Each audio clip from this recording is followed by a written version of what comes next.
दोस्तों, स्वागत है आपका मेरे YouTube चैनल इंग्लिश बाबू पर।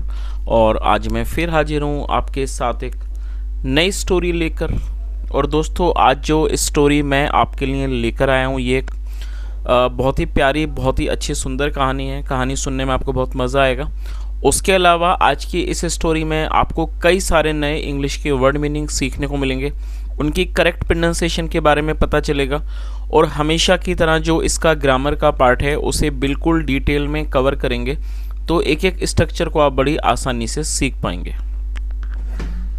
तो चलिए दोस्तों, आज की इस कहानी को हम शुरू करते हैं। और सबसे पहले कहानी का टाइटल देखते हैं। कहानी का टाइटल है द मिस्ट्री ऑफ कॉट। क्या अर्थ हुआ दोस्तों? मिस्ट्री का अर्थ होता है रहस्य, और कॉट का मतलब चारपाई, ऑफ का मतलब का, की, के। तो क्या अर्थ हुआ? द मिस्ट्री ऑफ कॉट मतलब कि चारपाई का रहस्य। तो दोस्तों, ये आज की इस कहानी का टाइटल है, शीर्षक है। और अब मैं इसे पढ़ना शुरू करता हूँ। आपसे रिक्वेस्ट है, आप इस कहानी को बिल्कुल ध्यान से सुने ताकि आप एक एक वर्ड मीनिंग को सीख सकें। और उसके अलावा दोस्तों, यदि आपको आज की स्टोरी में कोई नया वर्ड या फिर नया स्ट्रक्चर देखने को मिले, आप उसे बिल्कुल नोट करें। और यदि आपको आज की कहानी पसंद आए तो आप इसे लाइक करना ना भूलें। तो चलिए इसको शुरू करते हैं।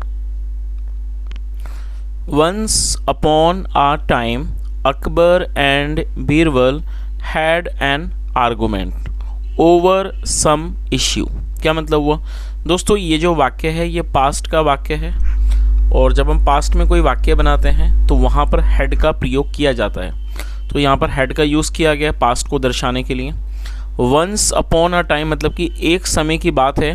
Akbar and Birbal had an argument. दोस्तों, ये पास्ट का पजेसिव वाक्य है। पास्ट पजेसिव मतलब जब हम पास्ट में ये दिखाते हैं किसी के पास कुछ था या नहीं था, इस तरह के वाक्यों को पास्ट पजेसिव का वाक्य कहते हैं, जहाँ पर हैड का यूज़ हेल्पिंग वर्ब के रूप में किया जाता है। आर्गुमेंट का मतलब होता है बहस। Akbar and Birbal had an argument मतलब अकबर और बीरबल की बहस हो गई। ओवर मतलब ऊपर, ओवर सम इश्यू किसी मुद्दे के ऊपर। तो इस पूरी लाइन का क्या अर्थ निकला? Once upon a time Akbar and Birbal had an argument over some issue मतलब एक समय की बात है, अकबर और बीरबल में बहस हो गई किसी मुद्दे के ऊपर। चलिए आगे देखिए। Birbal left the palace out of anger. दोस्तों, ये जो वाक्य है ये पास्ट इंडेफिनिट का अफर्मेटिव वाक्य है, जहां वर्ब की सेकंड फॉर्म का यूज किया जाता है। LEAV, लीव का मतलब छोड़ना, निकलना, चले जाना, रवाना होना। कई सारे इसके मतलब होते हैं। और इसकी सेकंड फॉर्म है लेफ्ट। तो क्या अर्थ हुआ? बीरबल लेफ्ट द पैलेस मतलब आउट ऑफ एंगर। क्या अर्थ हुआ कि बीरबल ने आउट ऑफ एंगर मतलब कि गुस्से में, लेफ्ट द पैलेस गुस्से में महल छोड़ दिया। मतलब क्या हुआ? या इसको ऐसे कह सकते हैं कि अकबर गुस्से में महल से चले गए। He was also so stressed out because of work। और दोस्तों, ये जो वाक्य है ये सिंपल पास्ट का वाक्य है। सिंपल पास्ट का मतलब जब हम पास्ट में कोई ऐसा वाक्य बनाते हैं जहां पर was या वर्क का प्रयोग हेल्पिंग वर्ब के रूप में किया जाता है, जैसा यहाँ किया गया है, साथ में नाउन एडजेक्टिव को लेकर वाक्य बनाया जाता है। इस तरह के वाक्यों में कभी भी वर्ब का प्रयोग नहीं किया जाता है तो इन्हें नो एक्शन सेंटेंस भी कहा जाता है। स्ट्रेस्ड आउट का मतलब होता है तनावग्रस्त होना। तो क्या अर्थ हुआ? He was also so stressed out because of work. क्या अर्थ हुआ कि वह काम के कारण, काम की वजह से बहुत ज़्यादा तनाव में भी थे। सो इसलिए he did not want to return to the palace for some days. क्या अर्थ हुआ दोस्तों? ये जो देखिए वाक्य है ये पास्ट इंडेफिनिट का नेगेटिव वाक्य है। और उसके अलावा यहाँ पर दो वर्ब का प्रयोग किया गया है। उसका तो आपको यहाँ पर ये समझना है, जब आप पास्ट इंडेफिनिट में कोई भी नेगेटिव का वाक्य बनाते हैं तो सब्जेक्ट के बाद डिड नॉट का यूज़ किया जाता है, साथ में फर्स्ट फॉर्म लगाई जाएगी। और यदि आप एक और वर्ब को मेंशन करना चाहते हैं, जोड़ना चाहते हैं, तो पहली वर्ब के बाद आपको टू का प्रयोग करना है कंजक्शन के रूप में। और टू के बाद हमेशा ही वर्ब की फर्स्ट फॉर्म लगाई जाती है। तो क्या अर्थ हुआ? सो इसलिए ही डिड नॉट वॉन्ट मतलब चाहना, इसलिए वह नहीं चाहते थे टू रिटर्न वापस लौटना, to the palace Mahal for some days कुछ दिनों तक। तो इस पूरी लाइन का क्या अर्थ निकला? So he did not want to return to the palace for some days इसलिए वह कुछ दिनों तक महल वापस नहीं आना चाहते थे, वापस नहीं लौटना चाहते थे। चलिए आगे देखिए। ऑन द वे, रास्ते में, अ मैन अप्रोच्ड बीरबल। दोस्तों, अप्रोच का मतलब होता है किसी के पास जाना, किसी से कुछ कहना, उसे अप्रोच कहा जाता है। सेकंड फॉर्म है अप्रोच। तो क्या अर्थ हुआ कि ऑन द वे, रास्ते में, अ मैन अप्रोच्ड बीरबल मतलब एक आदमी बीरबल के पास आया। Are you the famous and favourite minister of emperor Akbar. क्या अर्थ हुआ दोस्तों, देखिए यहाँ पर आर का प्रयोग पहले किया गया और कोई भी वर्ब नहीं है, तो ये हमारा सिंपल प्रेजेंट का इंट्रोगेटिव वाक्य है। सिंपल प्रेजेंट कैसे है, ये सिंपल प्रेजेंट का मतलब होता है, जैसे अभी ऊपर मैंने आपको सिंपल पास्ट के बारे में बताया था, ठीक इसी तरह से सिंपल प्रेजेंट के वाक्यों में इज एम आर का यूज़ किया जाता है हेल्पिंग ऑफ के रूप से, हेल्पिंग ऑफ के रूप में, और साथ में नाउन एडजेक्टिव को लेकर वाक्य बनाते हैं। उसके अलावा इनमें भी कभी वर्ब का प्रयोग नहीं करते, तो आप इन्हें नो एक्शन सेंटेंस कहते हैं। और यदि हम इसे इंट्रोगेटिव में बनाएंगे तो वहाँ पर इज एम आर का यूज़ पहले किया जाता है। यू अगर सब्जेक्ट होगा तो उसके साथ आर का यूज़ किया जाएगा। तो क्या अर्थ हुआ, are you the famous and favourite minister of emperor Akbar. तो उसने पूछा क्या आप सम्राट अकबर के पसंदीदा, मतलब क्या आप सम्राट अकबर के प्रसिद्ध और पसंदीदा मंत्री हो। आर यू द फेमस मतलब कि क्या आप प्रसिद्ध और पसंदीदा मंत्री हो अकबर के, उसने पूछा। बीरबल नॉडेड, बीरबल ने नॉडेड इन द अफर्मेटिव। दोस्तों नॉड का मतलब क्या होता है, जब हम कई बार देखा होगा कि कई बार जब कोई हमसे कुछ कहता है तो हम उसमें शब्दों का प्रयोग नहीं करते, ऑरली मतलब कि वर्बली कुछ नहीं बोलते शब्दों का प्रयोग नहीं करते, हम सिर्फ अपनी बॉडी लैंग्वेज से ही इशारा कर देते हैं, उसको नॉड कहा जाता है। और सेकंड फॉर्म है नॉडेड। तो क्या अर्थ हुआ, बीरबल नॉडेड मतलब सिर हिलाना, Birbal nodded in the affirmative. Affirmative हाँ मतलब बीरबल ने हाँ में सिर हिलाया। आई एम सो ग्लैड मुझे बहुत खुशी हुई, टू मीट यू फाइनली मतलब कि आपसे अंततः आपसे मिलकर मुझे बहुत ज़्यादा खुशी हुई। आई हर्ड मैंने सुना, that you can easily solve any problem. तो उसने क्या कहा, आई हर्ड मैंने सुना। और दोस्तों ये जो वाक्य है ये पास्ट इंडेफिनिट का अफर्मेटिव वाक्य है जहाँ वर्ब की सेकंड फॉर्म का यूज़ किया जाता है। तो उसने क्या कहा, आई हर्ड कि मैंने सुना, that you can easily solve any problem, आप किसी भी समस्या को सुलझा सकते हो। ईजिली मतलब आराम से सुलझा सकते हो। And you are so generous और आप बहुत ज़्यादा उदार हो। जेनरस का मतलब बहुत ज़्यादा उदार।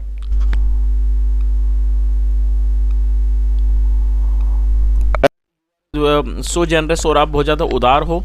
दैट की you are always ready to help people मतलब इतने कि आप हमेशा तैयार रहते हो टू हेल्प पीपल लोगों की मदद करने के लिए। चलिए, the man was all praises for him जो आदमी था वो पूरी तरह से उनकी प्रशंसा में था। But Birbal understood that he wanted to extract money from him. क्या अर्थ हुआ, बट बीरबल अंडरस्टूड, और ये भी पास्ट का अफर्मेटिव वाक्य, अंडरस्टैंड मतलब समझना, सेकंड फॉर्म अंडरस्टूड। लेकिन जो बीरबल थे वो समझ गए। क्या समझ गए, that he wanted to extract. Extract का मतलब होता है किसी चीज़ की उगाही करना, निकालना, कि वो जो आदमी है he wanted to extract money from, कि वो उनसे पैसे निकालना चाहता था। चलिए आगे देखिए। सो इसलिए he asked the man, ask मतलब पूछना, सेकंड फॉर्म आस्क्ड, और यही पास्ट का अफर्मेटिव वाक्य है। सो इसलिए ही आस्क्ड द मैन, उन्होंने आदमी से कहा, if he would be taking the same route, कि क्या वो भी उसी रास्ते से लेगा। ही बीरबल हिमसेल्फ मतलब जो बीरबल खुद ले रहे हैं, फॉर हिज होम अपने घर के लिए। तो इस चीज़ का मतलब आपको समझ में आ गया होगा। जो बीरबल थे उन्होंने उस आदमी से पूछा कि क्या वो भी वही रास्ता लेगा जो बीरबल ने लिया है जाने के लिए। The man replied in the affirmative. Reply मतलब जवाब देना, जो आदमी था उसने जवाब दिया। इन द अफर्मेटिव मतलब उसने हाँ में जवाब दिया। अफर्मेटिव का मतलब हाँ में। आगे देखिए, देन फिर ही आस्क्ड द मैन, फिर उन्होंने आदमी से कहा, टू टेल पीपल लोगों को बताने को कहा, ऑन हिज वे बैक जब वो वापस आए होम, घर वापस आने के रास्ते में उन्होंने उससे कहा कि वो लोगों को बताए, दैट ऑल स्टोरीज जो सारी कहानियाँ हैं, अबाउट बीरबल्स काइंडनेस मतलब कि बीरबल की दया के बारे में, जो बीरबल की दया के बारे में सारी कहानियाँ हैं, वर नॉट ट्रू वो सच्ची नहीं है। ऐसा उस बीरबल ने कहा कि वो लोगों को बताए कि जो बीरबल के बारे में कहानियां हैं, बीरबल की दयालुता के बारे में, वो सच्ची नहीं है। आगे देखिए, he apologized and invited Birbal to dinner. क्या अर्थ हुआ दोस्तों, ये भी पास्ट का अफर्मेटिव वाक्य है जहाँ सेकंड फॉर्म लगाई गई है। अपोलोजाइज का अर्थ होता है माफ़ी मांगना, सेकंड फॉर्म है अपोलोजाइज्ड। आप इसे नोट भी कर लीजिए, APOLOGIZED। ही अपोलोजाइज्ड उसने माफ़ी मांगी, and invited Birbal to dinner और उसने बीरबल को डिनर पर आमंत्रित किया। बीरबल सेड बीरबल ने कहा, I am in search of a place, मैं एक जगह के, मैं एक स्थान की तलाश में हूँ, दैट कैन प्रोवाइड मी जो मुझे दे सके, मतलब जो मुझे प्रदान कर सके, विद शेल्टर, शेल्टर का मतलब शरण, जो मुझे शरण दे सके, फॉर सम डेज कुछ दिनों के लिए। और दोस्तों आप इस वर्ड को नोट कर लीजिए, प्रोवाइड का मतलब प्रदान करना, देना, शेल्टर का मतलब शरण। तो इस पूरी लाइन का क्या अर्थ निकला, उन्होंने क्या कहा, I am in search of a place that can provide me with shelter for some days, मतलब मैं मैं एक जगह की तलाश में हूँ जो मुझे कुछ दिनों तक शरण दे सके। Would you be of my help, would you be of any help, क्या आप कोई मदद करोगे। द मैन सेड, आदमी ने कहा, दैट की he could stay at his home, कि वह उनके घर में रह सकते हैं, as long as he wanted to, जितने दिन चाहें वो उसके घर में रुक सकते हैं। Birbal made clear to the man, और मेक क्लियर का मतलब होता है किसी बात को स्पष्ट कर देना, और सेकंड फॉर्म में मेड क्लियर, आप चाहो तो आप इसे नोट भी कर सकते हैं। Birbal made clear to the man मतलब बीरबल ने उस आदमी को ये बात स्पष्ट कर दी कि that nobody should know, should मतलब चाहिए, और नो मतलब जाना, नो बडी शुड नो किसी को भी पता नहीं चलना चाहिए, दैट की ही वॉज स्टेइंग देयर, कि वो वहाँ पर रह रहे हैं। चलिए आगे देखिए दोस्तों, यहाँ तक आपको बात समझ में आएगी होगी कि बीरबल ने उनसे कहा कि क्या आप मेरी कोई मदद कर सकते हो कि मैं कुछ दिन रुकना चाहता हूँ ऐसी जगह जहाँ पर मुझे शरण मिल सके। तो उसने आदमी ने कहा कि आप मेरे घर पर रुक सकते हैं जब तक आप चाहें, लेकिन बीरबल ने इस बात को एकदम क्लियर कर दिया, इस बात को स्पष्ट कर दिया कि किसी को भी पता नहीं चलना चाहिए कि मैं यहाँ पर रह रहा हूँ। चलिए आगे देखिए।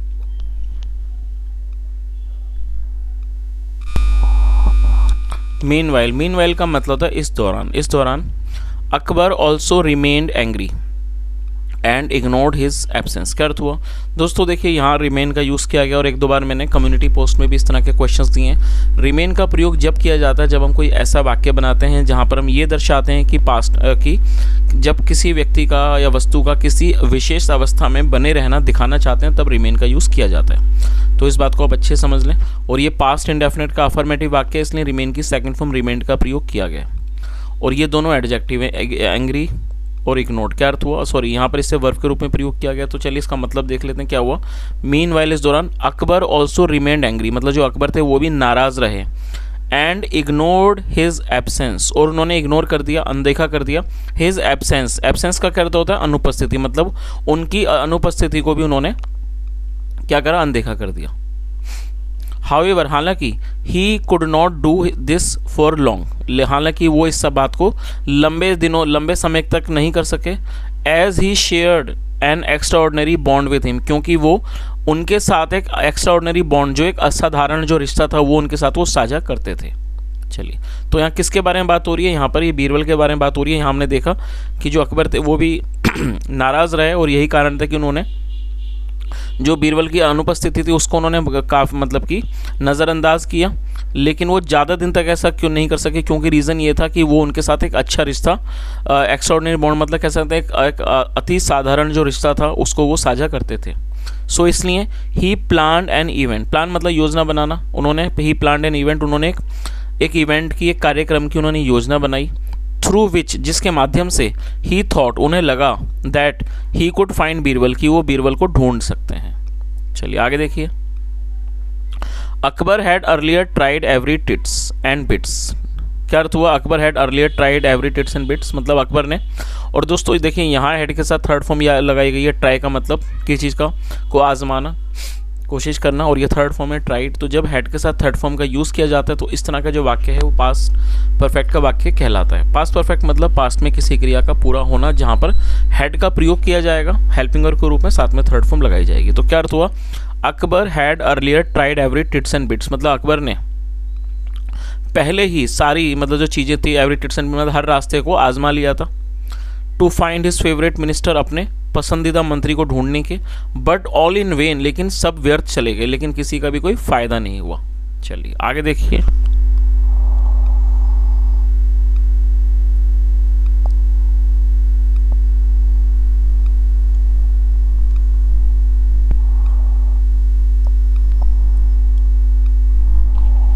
द नेक्स्ट डे, अगले दिन, ही अनाउंस्ड, अनाउंस का अर्थ होता है घोषणा करना, ऐलान करना, और सेकंड यहाँ सेकंड फॉर्म है अनाउंस, तो ये पास्ट का अफर्मेटिव वाक्य है। तो क्या अर्थ हुआ कि अगले दिन ही अनाउंस्ड, उन्होंने घोषणा की कि that he was organising a contest, contest मतलब प्रतियोगिता, की वो एक प्रतियोगिता का आयोजन कर रहे हैं, ऑर्गेनाइज मतलब आयोजन करना, फॉर विच, जिसके लिए, the winner would be rewarded, जिसके लिए जो विनर है वुड बी अवॉर्डेड, उसको इनाम दिया जाएगा, विद 100 गोल्ड कॉइन्स, मतलब 100 सोने के सिक्कों का उसे इनाम दिया जाएगा। किसको, विनर को मतलब विजेता को।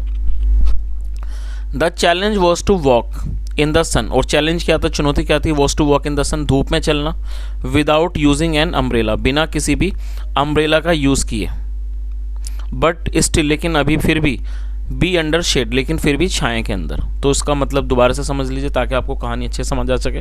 The challenge was to walk, challenge क्या था, वॉज टू वॉक वो था, was to walk in the sun, धूप में चलना। दोस्तों सन का मतलब सिर्फ सूरज नहीं होता, सन का मतलब धूप भी होता है, तो यहाँ पर इसको धूप के रूप में प्रयोग किया गया। तो चैलेंज था, चुनौती ये थी, was to walk in the sun की धूप में चलना है, विदाउट यूजिंग एन अम्ब्रेला, बिना अम्ब्रेला का छाता का मतलब प्रयोग किए, बट स्टिल लेकिन फिर भी, बी अंडर शेड लेकिन फिर भी छाया में रहना है। तो इस बात का मतलब समझ में आ ही गया होगा आपको। चुनौती ये थी कि व्यक्ति को धूप में चलना है, छाता का भी इस्तेमाल नहीं करना, और फिर भी उसको छाया के अंदर भी रहना है। चलिए आगे देखिए। एज सुन एज मतलब जैसे ही, the man heard about it, और हियर मतलब सुनना, सेकंड में heard. As soon as the man heard about it मतलब जैसे ही आदमी ने इस बारे में सुना, he requested Birbal to help him, request मतलब अनुरोध करना, सेकंड में requested, he requested Birbal to help him, उसने बीरबल से अनुरोध किया कि वो बीरबल टू हेल्प हिम उसकी मदद करें, बिकॉज क्योंकि he was already in want of money, because he was already in want of money, क्योंकि पहले से ही वो ऑलरेडी मतलब पहले से ही वो पैसों की उसको ज़रूरत थी, पैसों की उसको ख्वाहिश थी। सो इसलिए Birbal explain the man what he should do, क्या अर्थ हुआ, एक्सप्लेन का मतलब समझाना, इसलिए सो बीरबल एक्सप्लेन द मैन, मतलब बीरबल ने उस आदमी को समझाया वॉट ही शुड डू कि उसको क्या करना चाहिए। चलिए आगे देखिए। द नेक्स्ट मॉर्निंग अगली सुबह, the subjects as well as Akbar were surprised to see the man, क्या अर्थ हुआ, अगली सुबह द सब्जेक्ट का मतलब प्रजा होता है, the subject as well as Akbar मतलब कि प्रजा और एज वेल एज अकबर और साथ में अकबर, वर सरप्राइज्ड वो हैरान हो गए, टू सी द मैन आदमी को देखकर। He carried a coat made up of jute strings, क्या अर्थ हुआ, ही कैरीड का मतलब ढोना, वो लेकर आया, अ कोट एक चारपाई, मेड अप ऑफ जूट जो कि जूट से बनी हुई थी, जूट स्ट्रिंग्स मतलब जो जूट की रस्सियों से बनी हुई थी, ओवर हिज हेड अपने सर पर रखकर वो लाया इसको। आगे देखिए। दिस वे इस तरह से, ही वॉज इन शेड इस तरह से, दिस वे इस तरह से, ही वॉज इन शेड वो छाया में था, विदाउट यूजिंग एनी अम्ब्रेला बिना किसी भी अम्ब्रेला का, बिना किसी भी छाता का प्रयोग किए वो छाया में था। चलिए आगे देखिए। अकबर इंस्टेंटली अंडरस्टूड, इंस्टेंटली मतलब तुरंत और अंडरस्टैंड मतलब समझना, सेकंड में understood, Akbar instantly understood, Akbar तुरंत समझ गए, who could be the brain behind this idea, वो समझ गए कि who could be the brain behind this idea मतलब इस आइडिया के पीछे कौन हो सकता है, किसका दिमाग हो सकता है, ये बात वो आसानी से समझ गए। ही अप्रोच द मैन, अप्रोच मतलब जाना, सेकंड में approach, he approach the man वो आदमी के पास गए, एंड आस्ट और पूछा, हुज आइडिया इज इट, ये किसका विचार है, ये किसका आइडिया है, ये उन्होंने उस आदमी से पूछा, हुज आइडिया इट वॉज मतलब ये किसका आइडिया है। आगे देखिए।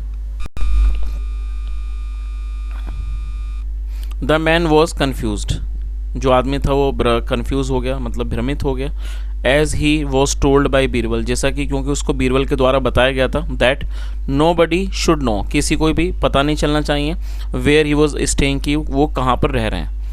तो इस बात का मतलब आपको समझ ही आ गया होगा, जब अकबर ने उस व्यक्ति से पूछा कि ये किसके पीछे मतलब किसका दिमाग है, तो वो आदमी भ्रमित हो गया, कन्फ्यूज हो गया, क्योंकि उसको बीरबल के द्वारा बताया गया था कि किसी को भी पता नहीं चलना चाहिए कि वो कहाँ है, मतलब कौन, बीरबल के बारे में बात हो रही है। सो इसलिए द मैन सेड, इसने आदमी ने कहा, योर मजेस्टी महाराज, देर इज़ ए मैन, एक आदमी है, who has been living in my house, जो मेरे घर में रह रहा है, फॉर ए फ्यू डेज, कुछ दिनों से। और दोस्तों ये जो वाक्य है ये एक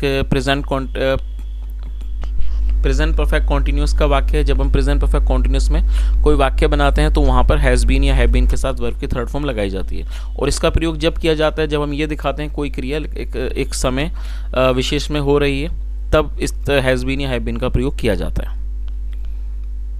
और यहाँ पर समय को दर्शाया गया, इसलिए यहाँ पर प्रेजेंट परफेक्ट कॉन्टिन्यूस का प्रयोग किया गया। तो उस आदमी ने क्या कहा कि महाराज देयर इज़ ए मैन, एक आदमी है, हु हैज़ बीन, और हु एक रिलेटिव प्रोनाउन है, जब हम किसी का कोई रेफरेंस देते हैं तो हु का यूज़ किया जाता है। उसने कहा कि एक आदमी है, who has been living in my house for a few days, जो कुछ दिनों से मेरे घर में रह रहा है। Akbar ordered the man to take him to his house, जो अकबर थे उन्होंने आदमी को आदेश दिया टू टेक हिम, उसको ले जाने का, टू हिज हाउस की उसको उसके घर ले जाया जाए। When he reached there, जब वे वहाँ पहुँचे, ही सो बीरबल, उन्होंने बीरबल को देखा, सी मतलब देखना, सेकंड फॉर्म सो, ही सो बीरबल, उन्होंने बीरबल को देखा, एंड गॉट वेरी हैप्पी, और वो बहुत ज़्यादा खुश हो गए, to find his favourite minister finally, मतलब अंत में अपने पसंदीदा मंत्री को पाकर वो बहुत ज़्यादा खुश हो गए। तो दोस्तों इस तरह से ये स्टोरी ख़त्म होती है बहुत ही अच्छे एंड में। आखिर में जो अकबर थे उनको अपने पसंदीदा मंत्री मिल गए, और ये स्टोरी भी यहाँ ख़त्म होती है। और यदि आपको आज की स्टोरी अच्छी लगी हो, मेरा पढ़ाने का प्रयास अच्छा लगा हो, तो आपसे रिक्वेस्ट है आप वीडियो को लाइक करें, शेयर करें, चैनल को ज़रूर सब्सक्राइब करें, और यदि कोई सुझाव हो तो कमेंट में बताएं। सुनने के लिए thank you so much, have a nice day and bye.